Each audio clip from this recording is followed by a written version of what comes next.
The Emperor's New Clothes by Hans Christian Andersen. Many years ago there lived an emperor. He was so fond of new clothes that he spent all his time and all his money in order to be well dressed. He did not care about his soldiers, nor did he go to the theater or even ride out except to show off his beautiful new clothes. He had a different suit for every hour of the day. People would ask, "Where is the emperor?" Instead of answering, "He's in council with his ministers," his officers would reply, "The emperor is changing clothes in his dressing room." Time passed merrily in the big town, which was the emperor's capital city. Visitors arrived every day at court, and one day there came two men who called themselves weavers, but they were in fact clever robbers. They pretended that they knew how to weave cloth of the most beautiful colors and magnificent patterns. Moreover, they said, the clothes woven from this magic cloth could not be seen by anyone who was unfit for the office he held or who was very stupid. The beautiful clothes could only be seen by those who were fit for their offices they held or who were very clever. That's why it has been so. These indeed must be splendid clothes, thought the emperor. If I had a suit made of this magic cloth, I could find out at once what men in my kingdom are not good enough for the positions they hold, and I should be able to tell who are wise and who are foolish. This stuff must be woven for me immediately. And he ordered large sums of money to be given to both the weavers in order that they might begin their work at once. So the two men who pretended to be weavers set up two looms and went on as though they were working very busily, though in reality they did nothing at all. They asked for the most delicate silk and the purest gold thread. This they kept for themselves and put quietly into their knapsacks, and then went on with their pretended work at the empty looms until far into the night.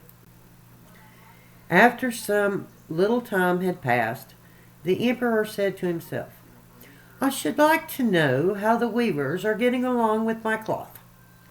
I am a little bit worried about going myself to look at the cloth, because they said that a fool or a man unfit for his office would be unable to see the material. I am sure that I'm quite safe, but all the same, I think it best to send someone else first." All the people throughout the city had already heard of the wonderful cloth and its magic, and all were anxious to learn how wise or how stupid their friends and neighbors might be. "I will send my faithful old minister to see how the weavers are getting on with my cloth," said the emperor at last, and after some thought, "He will be the best possible person to see how the cloth looks, for he is a man of sense, and no one can be more suitable for his office than he is." So the honest old minister went into the hall where the wicked men were working with all their might at the empty looms. "What can be the meaning of this?" thought the old man, opening his eyes very wide. "I cannot see the least bit of thread on the loom, nor the least bit of cloth woven." However, he did not speak his thoughts out loud. The men were pretending to weave, asked him very politely to be so good as to come nearer, and then pointing to the empty looms, asked him whether the design pleased him, and whether the colors were not very beautiful. The poor old minister looked and looked, but could not see anything on the loom, for the very good reason that there was nothing there. But of course, he did not know this, and thought only that he must be a foolish man or unfit for the office of minister Dear me, he said to himself, I must never tell anyone that I could not see the cloth. Well, Sir Minister, said one of the weavers, still pretending to work, you do not say whether or not the stuff pleases you. Oh, yes, it is the most beautiful, said the minister quickly, peering at the loom through his spectacles.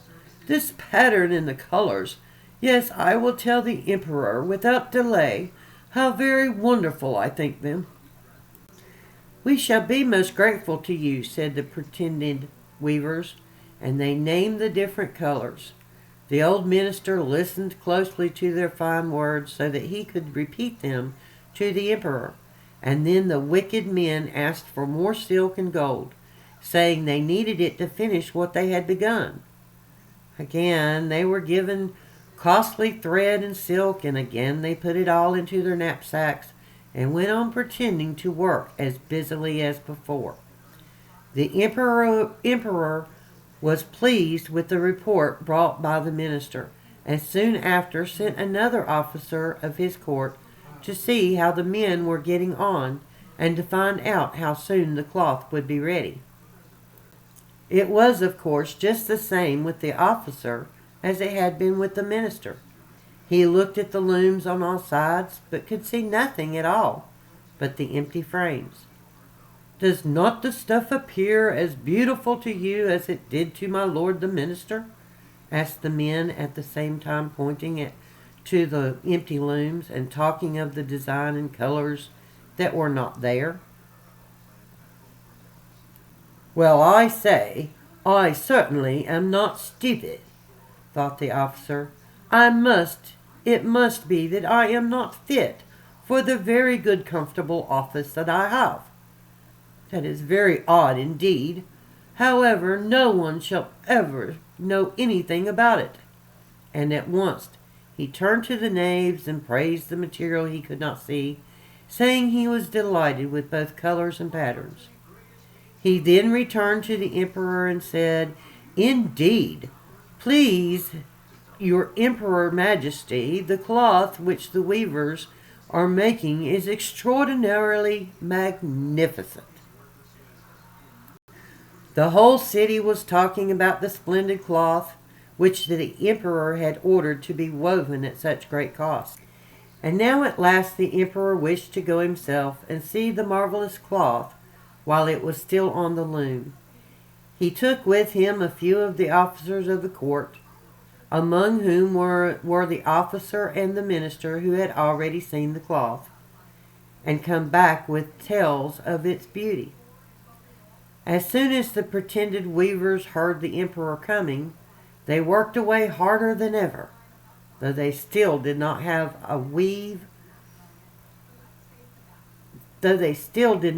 a single thread through the empty looms. Is not the cloth magnificent? Said the officer and the minister who had already seen the weavers' pretended work. If your majesty will only be so good as to look at it. What a splendid design! The glorious colors! And at the same time they pointed at the empty frames, because they thought that everyone else could see the wonderful work of the weavers, even if they could not see it themselves. How is this? Said the emperor to himself. I can see nothing. This is indeed terrible. Am I a stupid man? Or am I unfit to be emperor? That would be the worst thing that could happen. Oh, the cloth is beautiful, he cried out loud. I am delighted with it. And he smiled most charmingly, for on no account would he say that he could not see what his officer and minister had praised so much. All his followers now strained their eyes, hoping to see something in the looms, but they could see no more than the others. Nevertheless, they all exclaimed, "Oh, how beautiful!" and advised His Majesty the Emperor to have some new clothes made from this splendid material, and to wear them in the great procession that was soon to take place. magnificent, charming, excellent were said all over and over again, and everyone was very gay indeed. The emperor pretended to share in the pleasure of his followers, and presented the two rogues with the title of gentlemen weavers, and the ribbon of an order of knighthood to be worn in their buttonholes. The wicked men sat up all night before the day on which the procession was to take place. They had 16 lights burning, so that everyone might see how eager they were to finish the emperor's new clothes. They pretended to roll the cloth off the looms. They cut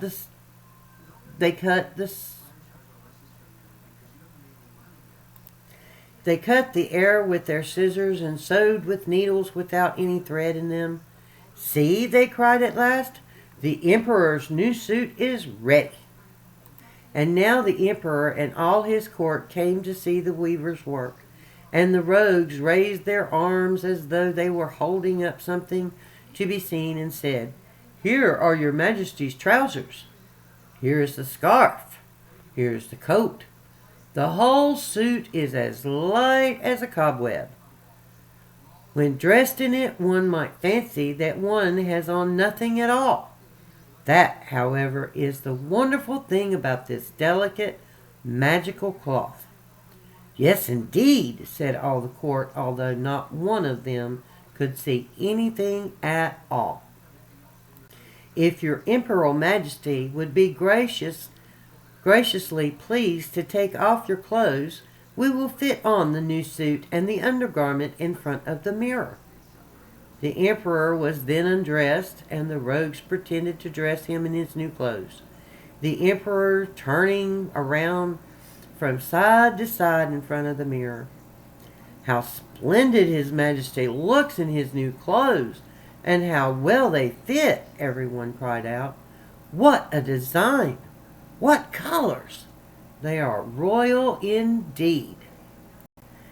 "The canopy which is to be carried over your majesty in the procession is waiting," said the chief master of ceremonies.